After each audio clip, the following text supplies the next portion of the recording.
This podcast may contain graphic and/or explicit content that may not be suitable for some listeners, especially kids like me. Listener discretion is advised.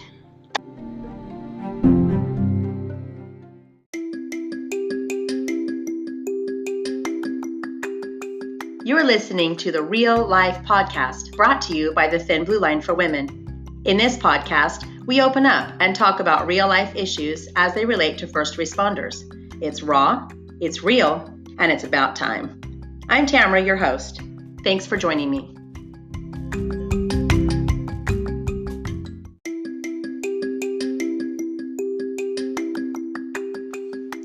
Don't forget, you can listen to the Real Life Podcast on Spotify, Apple Podcasts, Google Podcasts, Radio Public, Breaker, Overcast, Pocket Casts, and on YouTube. Thank you for joining us.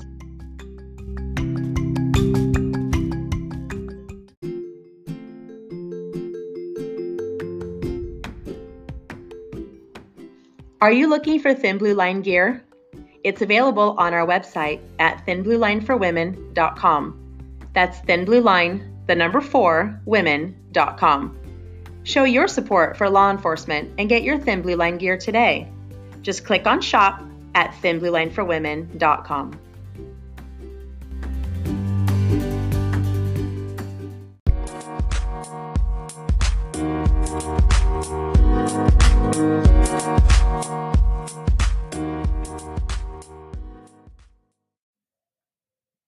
Today, I have the opportunity and great privilege of speaking with Dan Jarvis. He is the founder and president of 220.org and the voice of the Resiliency Radio Podcast. Dan, thank you so much for joining me today. Tamara, thank you so much for giving me the opportunity to come talk to your audience. Of course, and it's Tamara. Everyone calls me Tamara. It's fine. Sorry, Tamara. My mom put that extra A in there and it throws everyone off. Uh-huh.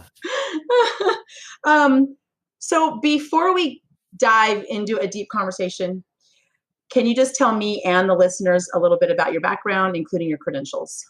Sure. I've worked in law enforcement in the state of Florida for about 6.5 years as a deputy sheriff in Central Florida. I spent 12 years active duty United States Army. I had 27 months deployed to the Middle East as a combat infantryman. Spent a little bit of time as a drill sergeant. And my academics, I graduated from Central Michigan University with a master's of public administration, and currently exploring going into a doctorate program. But oh wow, that's going to take a lot of your time. Yeah. Now, So, do you want to do that for fun, or is it going to launch a new career? Like, what is that for? well, because of the nonprofit and the nature of what we do, because we're really diving into education, we're actually training processes, considering a doctorate in education and organizational leadership with the idea of developing curriculum for future trainings.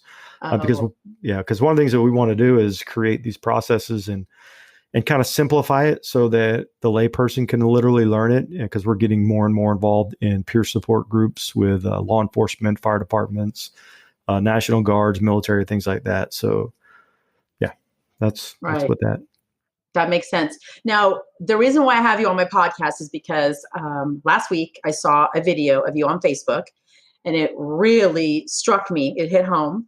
And so I started researching the 220.org website, and it's a nonprofit. So can you just tell us a little bit about that?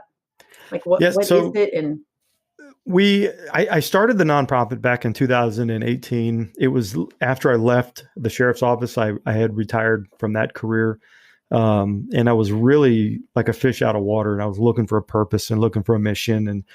And that was during the time that I went to the VA for counseling for the stuff that, I'd experienced in combat, and just kind of ended up going down a rabbit hole looking for solutions for my own trauma. I was diagnosed in 2017 with PTSD by the VA, and I just felt like I was really, really struggling to kind of reconnect to my purpose. And so we created the nonprofit to stand in the gap, because I kind of fell through the VA cracks, and I realized that, if I'm falling through the cracks, there's a lot of people in that situation, and was really just looking for some alternative solutions for trauma, because the mainstream system just really didn't have anything that was working. And before you know it, I end up, finding some processes that changed my paradigm and my worldview. And now we're, as a nonprofit, we're involved with research, we're involved with treatment, and we're a connecting organization. We connect the hero with a process that will allow them to heal. And our battle cry for the nonprofit is healing the hero. And that's anybody who puts a uniform on for a purpose bigger than self. So that could be active military, that could be National Guard, reserves, police, fire, EMS. And with the onset of the epidemic with COVID-19, we've actually included nurses and emergency medical personnel in that same subcategory. And we find it that we're growing exponentially, not necessarily in, financial growth, but the ability for us to train our process. We're really connecting a lot of people with help. I think to date, as an organization, we're at around 1,095 people just in the last year who've gone through the processes and have come out of the other side and are PTSD free. So that's kind of 22-0 in a nutshell. Now, that's what you just said, going from post-traumatic stress to post-traumatic strength. I heard that on one of your podcasts. Yes. So, we always look at PTSD. We always focus on the D at the end of it, the disorder part. And the reality is PTSD is, I would say, within the next 2 years, going to be removed from the Diagnostic and Statistical Manual for Psychology for a diagnosed psychological problem. And it's getting grouped and reclassed into a category of neurological, because what they're finding is it's not a psychological problem, it's neurological. The brain literally hijacks the process. So say you're exposed to a traumatic event. It's not the exposure to the event that's the problem, it's the emotions that attach to it. And when those emotions stay attached to the memory, whether you're just seeing an image, whether you're seeing a video, that memory will then stay active in your amygdala. And that's the fight or flight mechanism of the brain. That's base human survival instinct is what goes on in the amygdala. So you have easy access to the thoughts, the intrusive thoughts, the flashbacks, the nightmares. And what they're finding is kind of what happens is you're exposed to the event. And if you don't process it appropriately, the light switch stays on. And what these processes are doing relatively quickly is just turning the light switch back off. So they're taking the brain from fight or flight down into what they call parasympathetic or rest and digest. So that's when you're seeing people going back to normal sleep patterns. I did a session with an Air Force vet, and she went to sleep that night without any aided medication. She was on Ambien for 13 years. She would take Ambien just to sleep.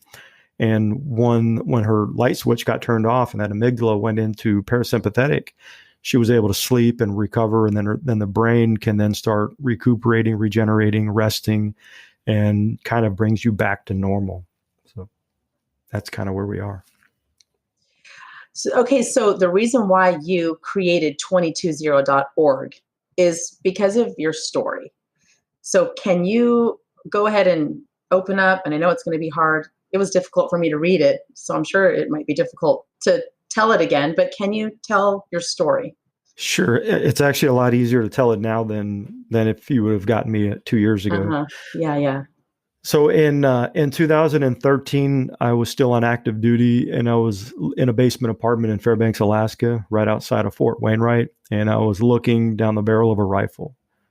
And I had made the decision that I was sick and tired of being sick and tired. I wasn't married. I had no kids dependent upon me. And I was just over it. And back up 13 months, I just came back from a pretty rough deployment to Afghanistan. Half of my men got medevaced out of country. One of my kids was killed, and the survivor's guilt, feeling responsible for Cordo's death. I stepped on a pressure plate. I detonated an IED that was about 5 feet away from me. So I was pretty much sleep deprived and kind of a zombie for quite a long time, and right at the end of my deployment, my mom passed away. So I lost my mom literally 3 weeks before I was supposed to come home. And that just kind of sent me into a tailspin. And when I went to my mom's funeral and did all that processing, and I came back to Alaska, I was still sleep deprived. And I ended up finding that, I can go to the liquor store, buy a case of beer and drink till I pass out. That kind of became my habit. So the consequence of habit. And that's one of the problems when you deal with trauma, if you don't process it in that REM sleep cycle, that's when the memory stays active in your amygdala. You don't move it from one part of the brain to the other. And so sleep deprivation and self-medication are probably the two biggest problems with PTSD. So I was never able to process it. So I'd have the nightmares and night sweats so bad. You're literally doing cardio in your sleep. Your cortisol levels are so high. You become unhealthy. You just aren't taking care of yourself. I did a lot of self-isolation. And then on top of that, being in Alaska, 8 months out of the year is dark. So you don't have the daylight, you don't have the vitamin D from the sun. There's just so much going on, that night I was looking at that rifle. Thank God for the kids that lived in the apartment above me, because when I heard them running across the ceiling or their floor, it just kind of woke me up, and I realized, well, if I pull this trigger, it's going to go right through the floor. I didn't want to hurt a kid. I didn't want to hurt one of their parents. And that night I passed out, and I get a call the very next morning, and Ryan was my driver in Afghanistan. One of my riflemen said, "Sergeant Jarvis, did you hear about Corey?" And I'm like, "No, buddy, what's going on?" So Corey shot and killed himself last night. Corey was in the platoon that I had literally a couple months prior, after coming back from deployment, I had moved out of. So he was a young, healthy, he was a dad, he was a husband. Nobody knew that he was even struggling. And that's when I realized, well, shoot, nobody knows that I'm struggling. And, I kind of became known after that point, the NCO who would literally, if I saw one of my guys struggling, I'd take him down to mental health just to make him go talk to somebody. And what that did was that took the responsibility away from them from having to ask. And then it was just like, oh, great, Sergeant Jarvis is taking somebody else down to mental health. But I think retrospect, they all appreciated that. But unfortunately, in a leadership position, I wouldn't take my own advice. I was at a point where I was like, well, do I ask for help? No, I don't want to ask for help. If I ask for help, my commander is going to make me move back on base into the barracks. All my guns are going to have to go into the arms room. It's just going to be humiliating.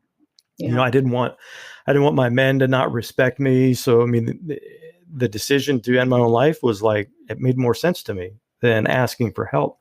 And I always say, Corey saved my life. Unfortunately, it was when he took his own. So I've just kind of been on this mission, and anybody that's in the veteran population understands veteran suicide. The average numbers, about 22 a day, depending upon what study. I mean, I think the VA is at 20, and then they brought it down to 16. It doesn't really matter. Two a day is too many. So the unit that I deployed to Afghanistan with, we lost 2 men in combat, and we've lost 5 since coming home to suicide. So we're looking at 5% of our manpower we've lost to suicide after returning home, because there's no solutions for PTSD. And, PTSD is not the only reason people kill themselves, but when you're looking at veterans, that's typically the greatest factor for suicide is, when you get so unhealthy and if you're dealing with survivor's guilt and 24 hours a day, that thought is bombarding your mind, it just can be very overwhelming. And then finally, guys are kind of getting fed up with it. I didn't want to die. I was just so over being miserable 24 hours a day, 7 days a week. You working in your profession, I would equate it to, you've had your own set of near-death experiences. I'm sure anybody that's put a uniform on has had some type of an experience. And the average population, they don't understand what PTSD is. And I always tell folks, imagine that moment in your life when you thought you were going to die, how afraid and scared you were. And they're like, oh yeah, I've had that before. I said, well, now imagine that 24 hours a day, 7 days a week, 365 days a year. That's what PTSD is. So if they're really high on that PTSD spectrum, their whole functioning is, I scored out a 78 on the score of a 20 to 80 is the PTSD score, using the mechanism that we use, which is the post-traumatic stress disorder symptom scale interview, version 5. So 20 to 80 is PTSD, and I was at 78, which meant more than 6 days a week, I was negatively impacted by PTSD. And then you get the depression that comes, all the other comorbid stuff. But now it's like you go through some simple processes and it changes your whole worldview. I went through a process in September of 2018, and the nonprofit was already underway. I was looking for solutions, and that's kind of where I found myself in Albuquerque, New Mexico. And the trainer was talking about the success rate, and I'm like, yeah, okay, sure, whatever you say. And I said, if I'm going to recommend anything to a veteran or a first responder, I want to go through it. I want to experience it. Mm-hmm. So really cleverly, he was like, this was day 2 of the training. He's like, you want to do it today? I'm like, yeah, sure. Why not? He goes, how about in 10 minutes? I'm like, okay. He goes, how about in front of the class? So literally I'm like, yeah, okay. It was 25 mental health counselors in the class. And I'm like, I was a drill sergeant. I'm not scared of people. Sure. Good. Let's do it.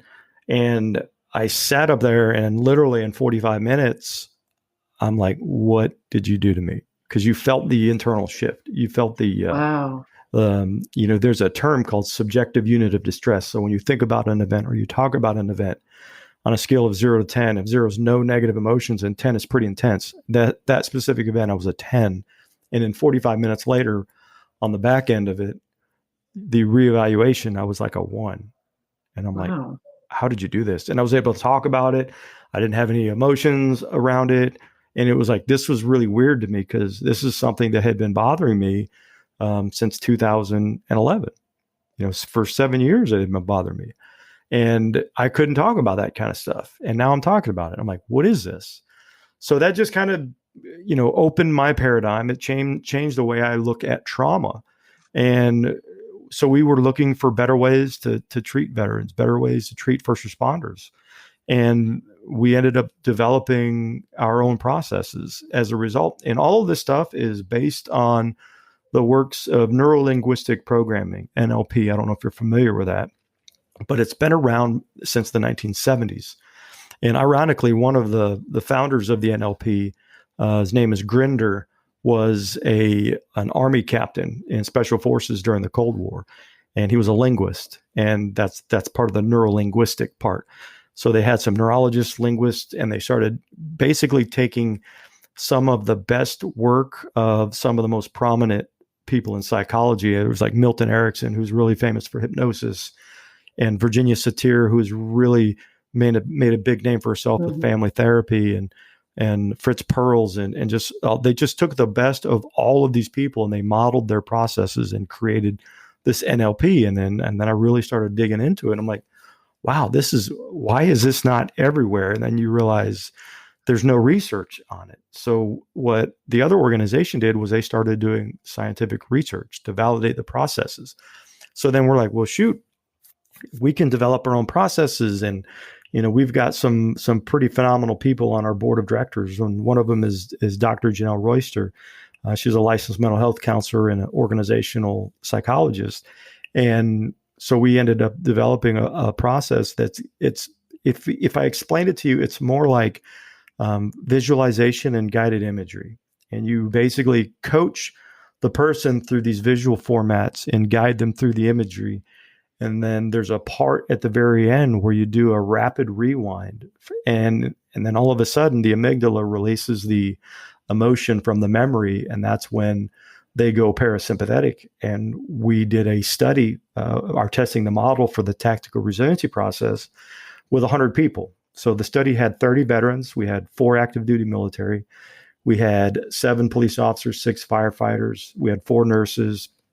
We had 19 mental health counselors and 30 civilians. So we wanted people from all spectrums to be represented in the study. And that average score of that group was 54.5 on that 20 to 80 scale. So they were all in the severe category. And between 1 and 4 sessions, the average score was 2.25. Wow, incredible. So we're talking all of them, not a percentage of them, 100% of them. Every single one of them that went through the process fell below the threshold for PTSD. So then you start Now we're looking at, we have to replicate the results. So now we have 2 other additional studies. One is with a group of licensed counselors, and the other is a group of peer support. So the counselors have already got their data for their 100, and they're going to be, the numbers are the same. It's 100%. And we're about probably 60% of the way through on the peer support side. And the 60% that we've got complete is at 100%. So if we were to stop it right now with 60 people, it'd be 100% of the 60 people. Wow, but we're amazing. trying to get that 100. And that's kind of one of the problems that we run into is, sounds too good to be true. Sounds like it does. It sounds like snake oil. And I'm like, I get it. I was in that category, and that's why I said I want to go through this. And then, you know, once your paradigm changes, and once you look at it differently, now looking at PTS, it's an injury versus an illness. And what do you do with an injury? You know, you treat it, and then the injury itself heals. And that's what we look at PTSD, is when the brain hijacks your thoughts and your emotions. You know, that's kind of when the amygdala is injured. It's stuck. You know, it's stuck in the on position, you know, and to be able to turn that to the off position and take it out of fight or flight, and hear the incredible stories of the veterans and first responders who have literally done a 180. I mean, we're talking 180 degree difference. It's remarkable. Now, there are a couple of therapies. I guess they're called therapies, TRP and EMP. We're going to take a quick break. And when we come back, I want you to dive into those more. Tell us what they are. Absolutely. Tell us how you use them. And we'll talk a little bit more about 220.org. So let's just take a really quick break, and we'll be right back. Thank you. If you haven't heard about Anchor, it's the easiest way to make a podcast. Let me explain. First of all, it's free. And there's creation tools that allow you to record and edit your podcast right from your phone or computer. Anchor will distribute your podcast for you so it can be heard on Spotify, Apple Podcasts, Google, and many more. You can make money from your podcast with no minimum listenership. It's everything you need to make a podcast all in one place. Download the free Anchor app today, or go to anchor.fm to get started. That's anchor.fm.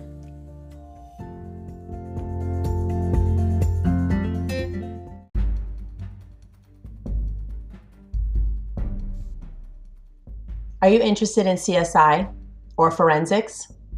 The Forensic Science Academy program has been recognized as the premier training program completely dedicated to students who are launching their forensic career. The Academy offers specialized hands-on training modules in basic and advanced crime scene investigation, forensic photography, fingerprint identification and classification, crime scene management, and coroner investigations. Instruction is offered in the form of weekend workshops, online courses, webinars, and seminars. Training at the Academy of Forensic Science will give students the competitive edge employers and agencies are looking for when hiring. Past graduates are now working as crime scene investigators, private investigators, forensic pathologists, coroner investigators, forensic nurses, forensic accountants, and even criminalists. The courses are taught by forensic professionals who are experts in the field and hold membership in the International Association for Identification and other professional forensic organizations. For more information, visit forensicscienceacademy.org. Again, that's forensicscienceacademy.org. All right, we are back from break, and we were talking on break about my addiction to Diet Dr. Pepper and my addiction to McDonald's soda. And I think everyone on Twitter who listens to my podcasts already knows that I'm addicted to diet soda. And then you mentioned that you could help me with that. So here I am thinking that your program, if you will, can help people with post-traumatic stress, depression, things like that. But addictions as well? So I guess just go for it. Talk, and then talk about EMP and TRP and all that. Like, just get into the addictions. The addictions part of the thing was, like, for me, my my kryptonite was honey buns. I couldn't pass a honey bun at a convenience store. it almost got to the point where I would get home and my wife would be like, "Did you have a honey bun?" I'm like, "How do you know these things?" So with the world of the neuro-linguistic programming, which is the roots of the TRP and the EMP, there's a thing called submodalities, and it has to do with the way the brain codes everything. So we have a reaction. We eat something, it's sweet, we like it, and there's a neurological connection to the brain. Well, it's dopamine, right? Isn't that what's released? It's along that spectrum. So what happens is you have to find something to substitute that like to dislike. So for me, the what I used is it's kind of funny because honey buns was like comfort food in Iraq. We had pallets and pallets of it, and whenever we'd get mortared, I'd go out and raid the honey buns afterwards. That was my dopamine. So you find something that is a similar texture and size and shape that is revolting to you. So what you do is you make an image in your mind. You make a picture of that honey bun, and you shrink it down to the size of a postage stamp, and then you find something that's revolting. So what I transferred was rotten pork chops with maggots on it. Really? Ew! Oh my gosh! I'm telling you, and you get to you associate into, you think, you smell all of that. It's like you get all these reactions, and all those emotions are provoked. And the gentleman that did this technique on me actually had a honey bun, and he said, "Close your eyes and just think about that gross, disgusting, rotten pork chop." And he could just see I was making faces. I was like, "Oh, about to lose it here." And then he was holding a honey bun right in front of me. He says, "Now open your eyes." And I opened my eyes, and the first thing I see is the honey bun. And it revolted me because I immediately connected that feeling and emotion of that revolting thing to the honey bun. And that was March of 2019, and I haven't had one since. I can't. I look at them on the grocery store, and I just turn away. It's like, it's just gross. But that's the power of the brain, and that'll kind of segue back into what we're doing with the PTSD work. So the TRP we call the tactical resiliency process. I'm a military guy, so I came up with a military name for it. And resiliency is kind of what we're focused, and that's the ability to bounce back from trauma. And we call it tactical because you can deploy it within a short amount of time from the exposure of a traumatic event. And trauma is something where the emotion of fear, terror, and helplessness is what is attached to it. So say, for example, you're a police officer and you're involved in a shooting, and somebody shoots at you, round ricochets near you, and the event's over. Maybe you killed the guy, maybe he's in custody. But the feeling of that, the fear of you almost died, or, maybe it's, I had a deputy I worked with, his sergeant ended up dying in his own arms, and he was helpless to do anything with him. So that his trauma reaction was helplessness. So fear, terror, or helplessness. And now if you don't process it appropriately, then over a period of 31 days, it goes to the category of post-traumatic stress. Before 31 days, it's considered acute stress. So the tactical resiliency process in the work that we're going to do with peer support groups is, say an officer gets involved with a shooting and he's still having a reaction to it 3 days later, you can run the process and you can neurologically disconnect the emotion from the event before it becomes a problem. So, so you don't wait until it becomes a problem. You tackle it before. It becomes a preventative measure. And then what'll end up happening is the moment you intervene with the process, your cortisol levels will go back to normal. You won't have those long-term negative effects of that stress. And then you're not going to get to the point where you're going to need a beer or two before you go to bed. You can get back to kind of healthier living. So kind of an explanation on the tactical resiliency process is the first thing we always do is we run a practice movie, so that on a neutral event, so that the individual can do the proper visualizations, because you kind of coach them through the process before you dive into the actual trauma. So for example, say you brushed your teeth today.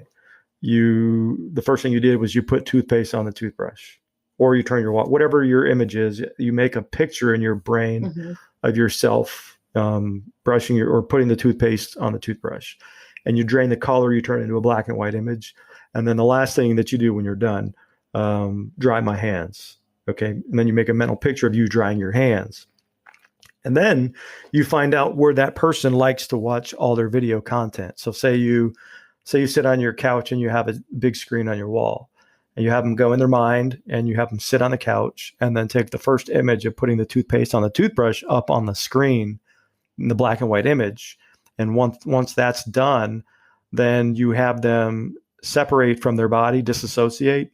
So kind of like that, we're coming up on Christmas Carol, like the Ghost of Christmas Past. So you can see yourself over there. Mm-hmm. So you float out of your body and you look back and you see yourself on the couch watching the TV, but you're positioned in a place in the room where you can't see the TV. So you never actually watch the movie. You only watch yourself as the self on the couch watches the movie. So you do this a bunch of times to make sure they're comfortable and they're staying focused on themselves.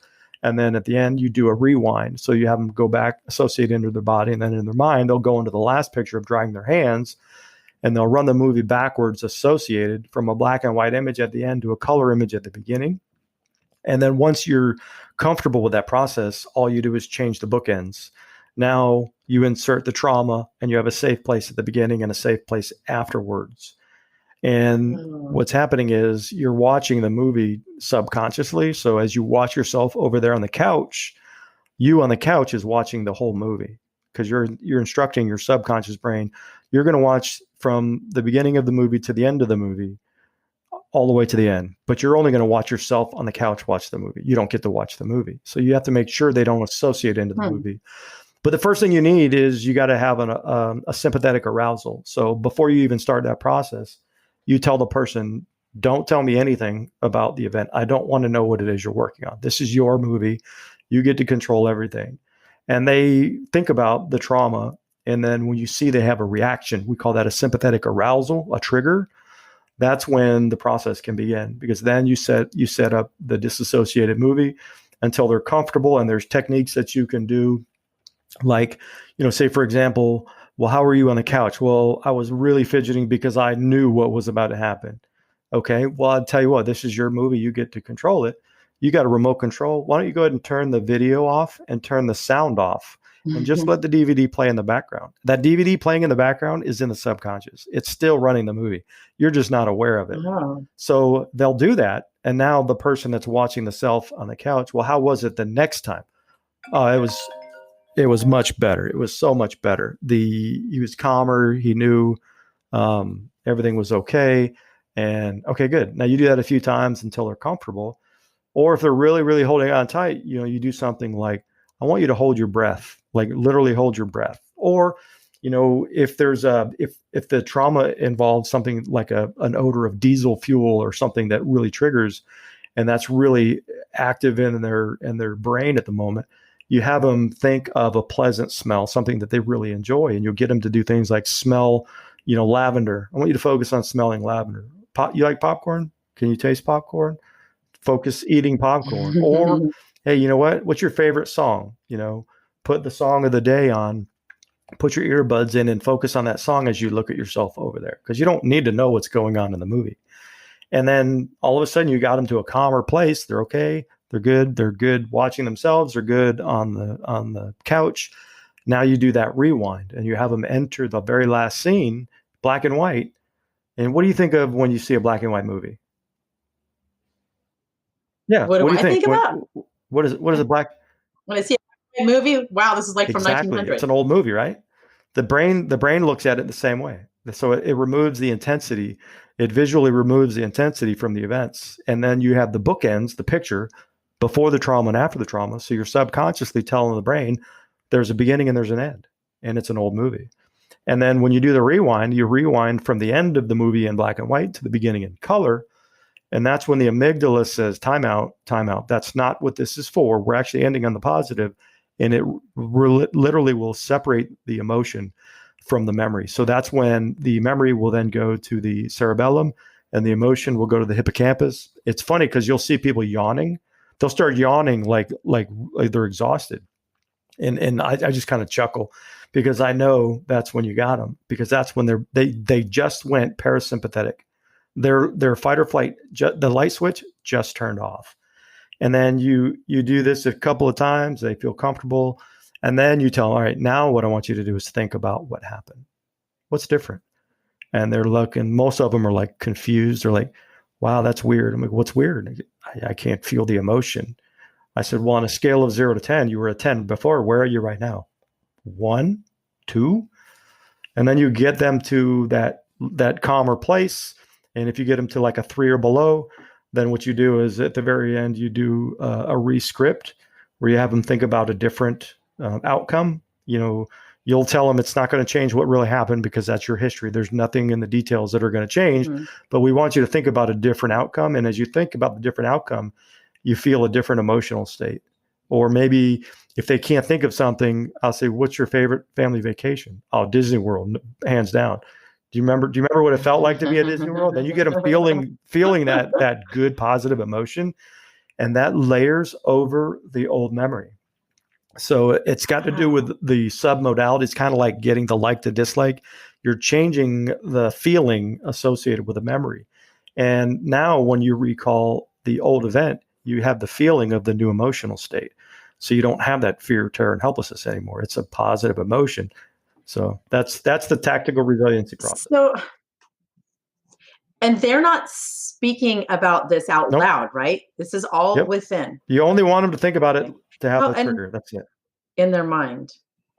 And how many run-throughs does this take for an individual? It depends on, like in the study, we had 1 to 4 sessions. 40% of the people only needed to do 1 session. That's all they needed to do. Okay, so I'm sorry, I didn't mean to cut you off. Go ahead. 1 to 4 sessions, but as far as the visual process itself, until they're comfortable, and then until you get the intended outcome, you just keep going until that 10 becomes a 0. But okay, here's an example, and I can only think of myself. I like all the crime scenes that I saw, and I which led me to write my book, Through My Eyes. I don't have just one specific trauma or scene. I have a plethora of them. So how would I do that? Do I just take one that's my worst and then just focus on that one? That's a very perfect. And what we do is we guide the individual at the very beginning. And I always tell everybody, let's get your big one first.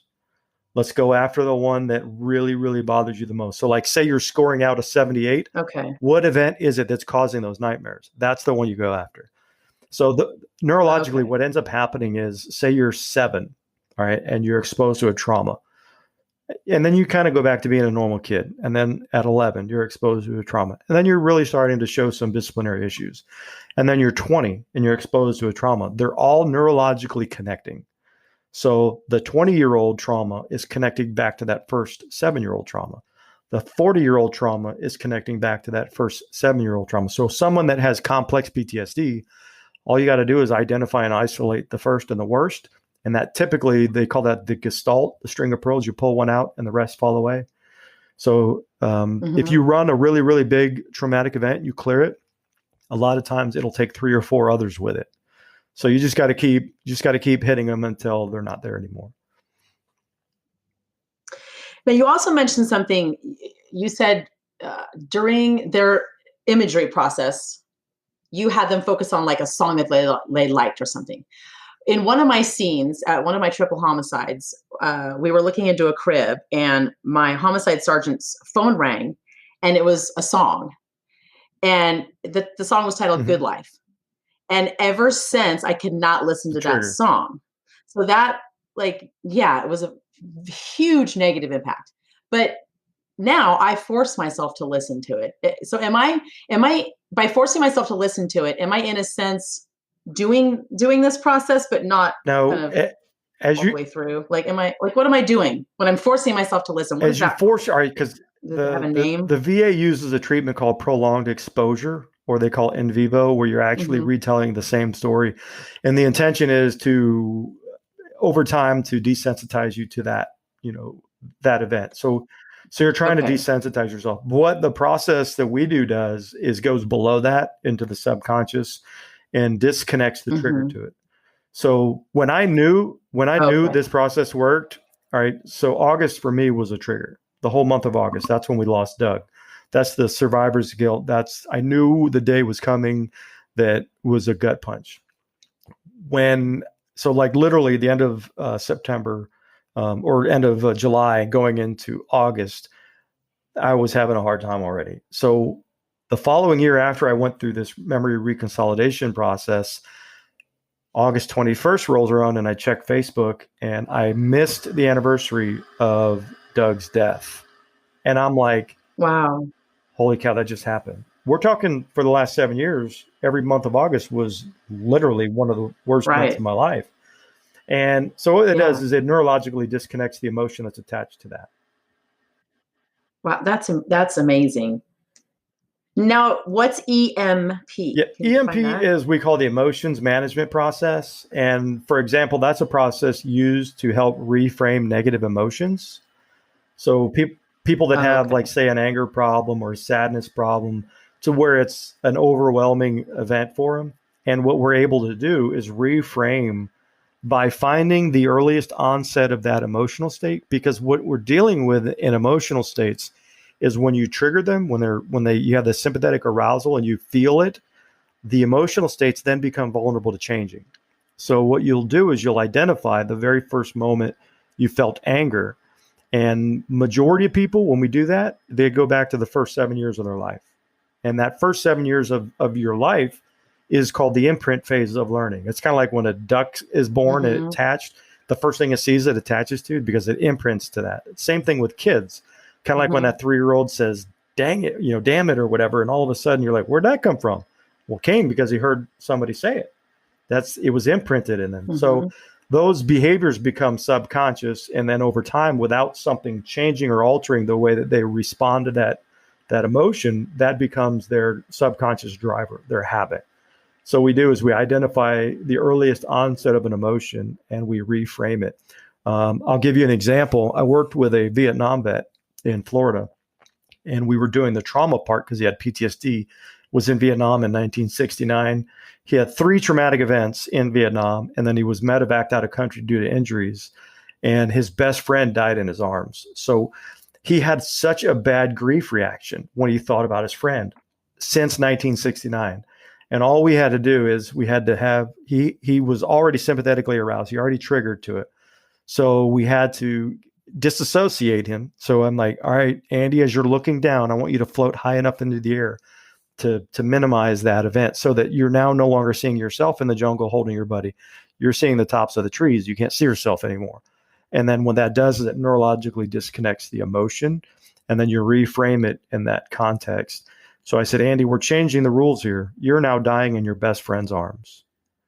Do you want him to be sad, depressed, and miserable for the rest of his life? And Andy was like, no way. I'd want him to go on, be happy, live a productive life. And then I said, so what makes you think he expects anything less out of you? And his eyes got really big. His eyes got big. And he said, I've never thought of that. That never made sense to him. He didn't think about that. And that's when he immediately reframed how he looked at it. And he no longer carried the emotion of the grief. So just that simple reframe was able to allow him to let the emotion go. I like the reframe stuff. That's interesting.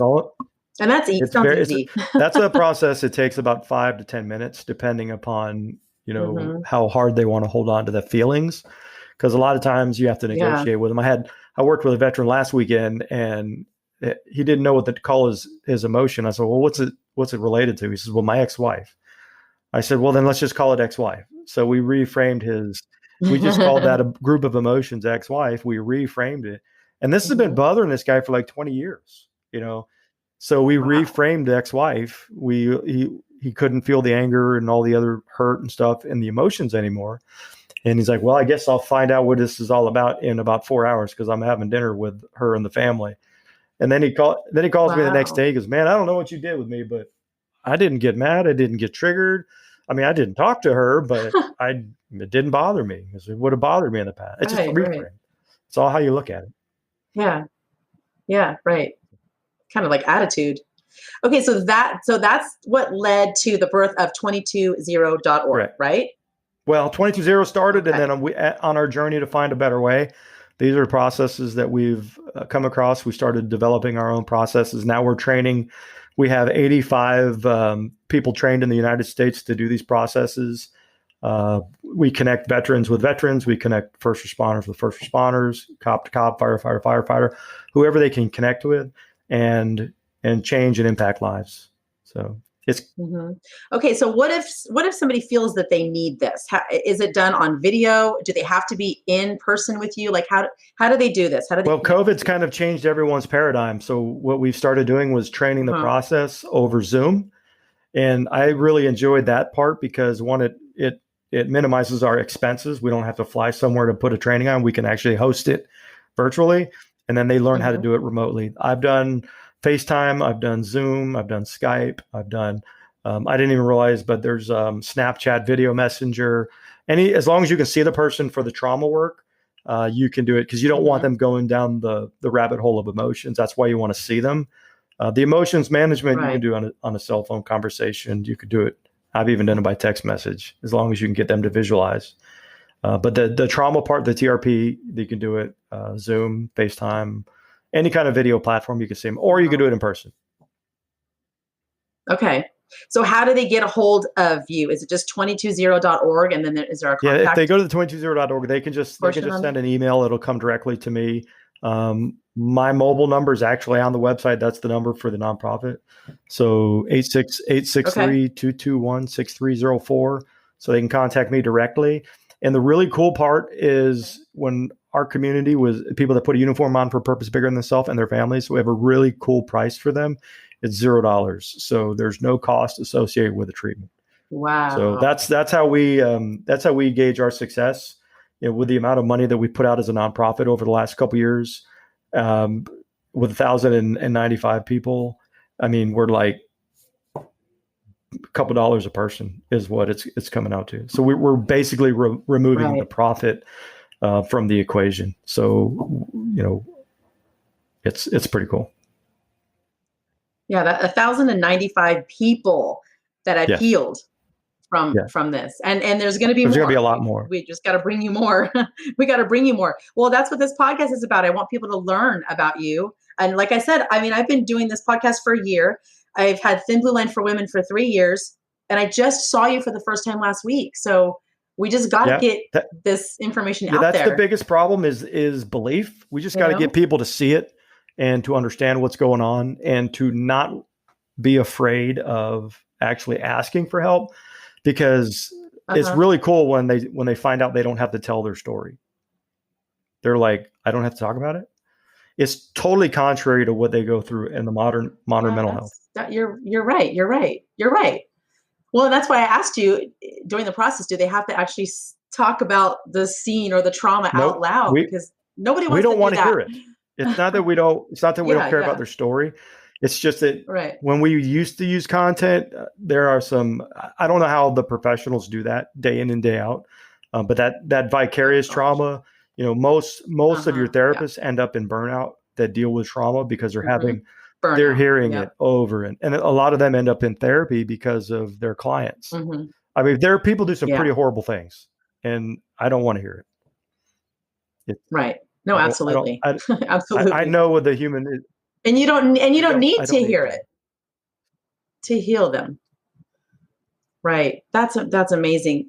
Now, can you talk briefly about Resiliency Radio Podcast? What is that about? Where can they Resiliency Radio, we initially started it off as the PTSD free podcast, but since we kind of started developing our own processes and dropping content, we're getting more into resiliency work, which is how we've been able to get into like the Florida National Guard.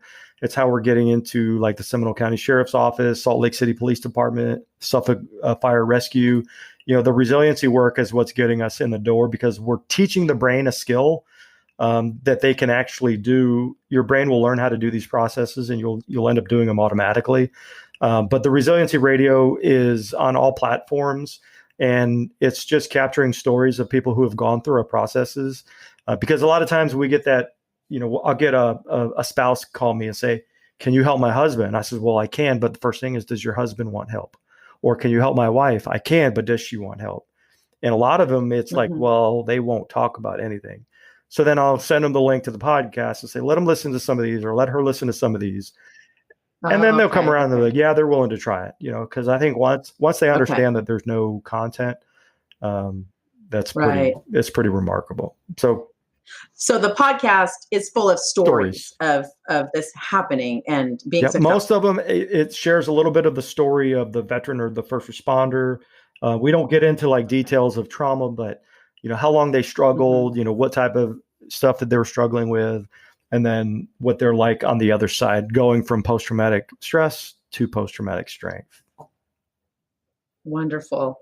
Well, I really appreciate your time today, Dan. Tamara, thank you. The 220.org is your nonprofit website, and Resiliency Radio Podcast is your podcast. So thank you again. I really appreciate it. I hope that anyone out there listening who is struggling with any form of depression, PTSD, anything like that, go ahead and contact Dan Jarvis, and you can, again, get a hold of him at 220.org. So again, thank you so much for your time. Thank you for what you're doing. Thank you. Because you're doing a lot of work for a lot of people, but it takes people like you to help our heroes. So I just want to give you the thanks that you deserve. So thank you. Our heroes are worth it. Absolutely. Thank you so much. Tamara.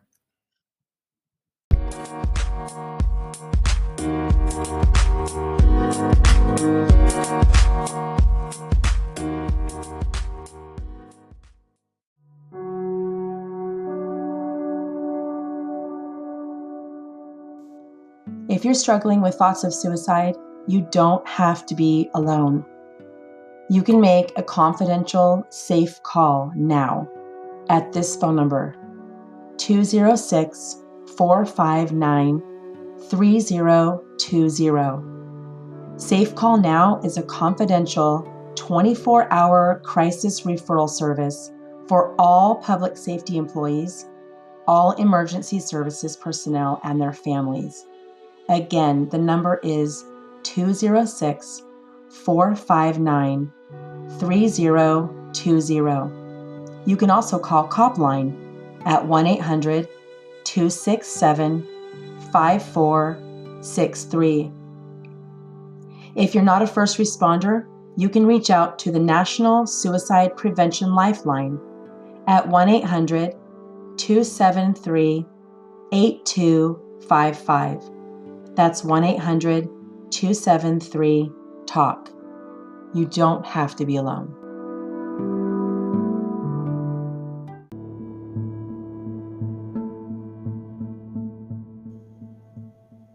The Real Life Podcast was recorded and is being made available by Anchor.fm and its affiliates solely for the informational and entertainment purposes. The information, statements, comments, views, and opinions provided and/or expressed on the Real Life Podcast are entirely those of the host, guests, and callers, and are responsible for all show content and do not necessarily reflect the opinions of the agencies and communities that the guests may serve. Some parts of the Real Life Podcast may contain adult content intended for people who are 18 years of age or older. Please listen responsibly.